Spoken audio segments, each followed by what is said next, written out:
జగన్ చేసిన మంచి పనినేమో బూతులుగా చిత్రీకరిస్తూ, జగన్ దిగిపోయాక అదే పనిని కొనసాగిస్తే దుర్మార్గం అని ప్రొజెక్ట్ చేసి, ఆ తర్వాత అసలు నిజాల్ని నిదానంగా అమల్లోకి తీసుకొస్తూ, జగన్‌కేం సంబంధం లేదు చంద్రబాబే మంచి చేస్తున్నారని చెప్పే ప్రయత్నం, విచిత్రమైనటువంటి విన్యాసాలు చాలా జరుగుతున్నాయి. అందులో సాదా బైనామాలు అన్నటువంటిది ఒకటి.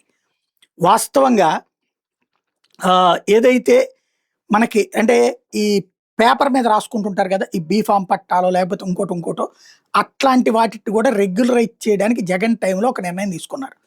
2024 జూన్ 15 వరకు తెల్ల కాగితాల మీదన అంటే రిజిస్టర్ కాని భూములు కొనుగోలు ఏమైనా చేసుకునుంటే, ఆ ఒప్పందాల ద్వారా వ్యవసాయ భూములు కొనుగోలు చేసిన చిన్న రైతులు గాని, సన్నకారు రైతులు గాని 2027 డిసెంబర్ 31 దాకా దరఖాస్తు చేసుకునేందుకు ఇప్పుడు అవకాశం కల్పించింది ఈ ప్రభుత్వం.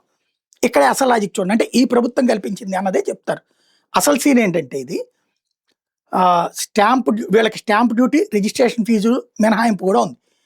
గతంలో ఇట్లా పలు దఫాలు సాదా బైనామాల క్రమబద్ధీకరణకు ప్రభుత్వం అవకాశం ఇచ్చింది. ఇది కూడా బాబు గారే చేశారని అనిపిస్తాయి. అసలు లెక్క చూడండి. ఇది 2023 డిసెంబర్ 31తో ముగిసింది.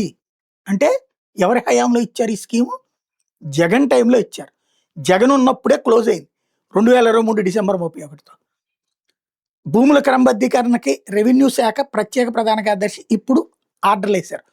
దరఖాస్తుని 90 రోజుల్లోపు పరిష్కరించమని, విచారణ తర్వాత అసలు ఒప్పందం అన్రిజిస్టర్డ్ పత్రాన్ని సబ్ రిజిస్ట్రార్ వద్ద దాఖలు చేయాలని, సర్టిఫికెట్ జారీ చేసి రైతులకు ఇవ్వాలని ఆదేశించారు.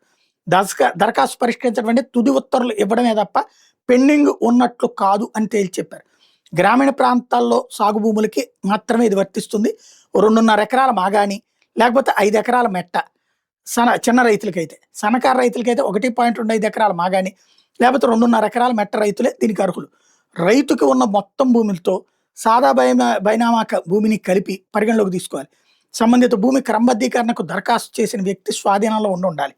అంటే ఈజీగా అర్థమయ్యే భాషలో చెప్పాలంటే, మీరు రైతు మీ దగ్గర ఒక 3 ఎకరాలు ఉంది, నాకు 1 ఎకరమో 2 ఎకరాలు 2.5 ఎకరాలు ఇస్తానంటే రిజిస్ట్రేషన్ ఛార్జీలు ఇవన్నీ ఎందుకులేండి, వైట్ పేపర్ మీద రాసుకుందాం అని చెప్పేసి లేకపోతే స్టాంప్ పేపర్ మీద రాసుకుంటుంటారు సాధారణంగా.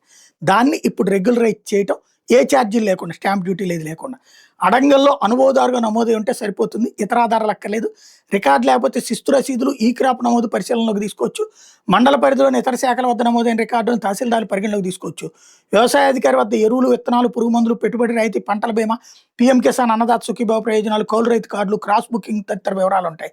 వీటి వినియోగదారులు, సంఘ రికార్డులు, వడ్డీ లేని రుణాలు, ధాన్యం కొనుగోలు తదితర వివరాలను పరిశీలించాలి. ఎట్లాంటి పత్రాలు లేకపోతే క్షేత్రస్థాయిలో పరిశీలించాలి. భూమి అతని స్వాధీనంలో ఉందో లేదో పొరుగు రైతులు విచారించి తెలుసుకోవాలి. తద్వారా అయిపోవచ్చు. అయితే తిరస్కరించవచ్చు వీటిలో కొన్నింటిని.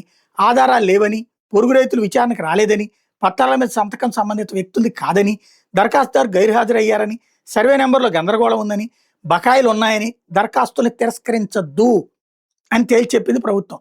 పొరుగు రైతులు అభ్యంతరం చెప్తున్నారు ఎట్లాంటి ఆధారం లేకుండా కూడా పక్కన పెట్టకూడదు. రైతు పేరు, ఇంటి పేరు, గ్రామం, మండలం, ఇతర టైపింగ్ తప్పులు ఉన్నాయని కూడా దరఖాస్తు తిరస్కరించద్దు అంటే మ్యాక్సిమం చేసేయండి అయ్యా అని చెప్తుంది. జగన్ టైంలో స్టార్ట్ అయిన దాన్ని ఇప్పుడు ఈ ప్రభుత్వం కొనసాగిస్తుంది.